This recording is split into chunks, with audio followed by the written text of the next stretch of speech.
Welcome to Burning Bright, a weekly podcast presenting poetry and prose from Passenger. We were so busy celebrating the start of 2023 a couple weeks ago that we totally forgot that January 8th to 14th was National Pizza Week. We apologize to those of you that tuned in that week expecting to hear fine literature about pepperoni and anchovies and the relative merits of New York versus Chicago style. To make up for that omission, this edition of Burning Bright features Petes, writers who have Pete in their names. Peter Lucas said that after remembering ads from his childhood about a device that let you throw your voice, quote, I spent the afternoon drive trying my best to sound words with the nasty five, B, F, M, P, and V, without moving my lips. Doesn't take much to amuse a 73-year-old retiree, he said. Here's Peter Lucas's poem, Ventriloquist. The bow-tied ventriloquist lobs his voice, a parabola of syllables, over the field for his puppet boy to grab and mouth as though his own.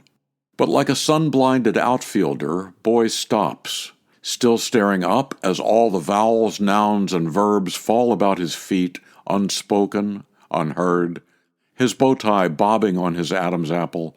The man berates and scolds the boy, who points to a winged boy in the cloudless sky, then holds out his arms and spins about like the winged boy, kettling up like a kestrel in lazy, graceful spirals to the sun.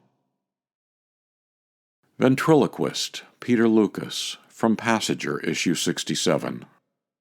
Kimberly Peterson said that after her husband died and she started dating again, she found that the rules had changed. Here's her poem, Scratched and Dented. His condo now serving as a dusty closet, he proposes a merger of households, to cut costs, of course. The only ring he offers her burned into his mahogany coffee table by a candle wick, blazing so blood orange it scorched through its holder. Much of her newer furniture is relegated to the basement. He refers to When Harry Met Sally and Wagon Wheel Table Kicked to the Curb to justify defending his male treasures. His end tables were scratched by barn tabbies matted with manure when he accepted them from a blonde ex, one in a litter of feral lovers. A connoisseur of slightly damaged, he picked her from a line of speed daters, plump, potato-eyed, middle-aged women, bruised by first marriages, ripe with lowered expectations. It's years before he trusts her sandpaper against the furniture's rough edges. The knot she finds beneath the coffee table burn is like the one tied around his tongue by his father's belt buckle. He continues to Han Solo reply, I know, to all her I love yous, despite the softness she sees edging his soapstone eyes. Although House and Home never features their decor, she relishes her coup de coeur when she sees their eclectic collection of dented furniture together. Kimberly Peterson's Scratched and Dented, from Passenger, issue 67. Peter Hornbostel said he wrote Bolero in Brazil's former mining town of Ouro Preto while sitting on a wall outside the beautiful old São Francisco church. Here are some excerpts, ever so slightly edited to make them work without the rest of the story. João Custódio dos Santos and Teresinha moved around the floor with the grace and elegance of dancers who had danced together for decades. In fact, they had. Joaquim, said Teresinha's mother to her husband one Saturday night some 25 years ago, perhaps we should take Teresinha with us to the Bolero tonight. As soon as the family entered the hall and sat down, a young man came over to the table. Would the señorita care to dance? João dos Santos asked Teresinha.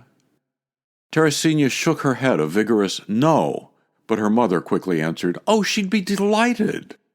And so Teresinha obediently stood up and walked out onto the floor with the young man. And so every Saturday night for the last 25 years, He and Teresina had danced together at the Bolero on the second floor of number 132 in the Rue Saint-José. Physically, they didn't fit together very well, he about 5 feet tall and she almost 6. But they danced so well together that no one noticed. João Custodio was holding in his arms the slimmest, most graceful woman in the hall, and they had never been out together.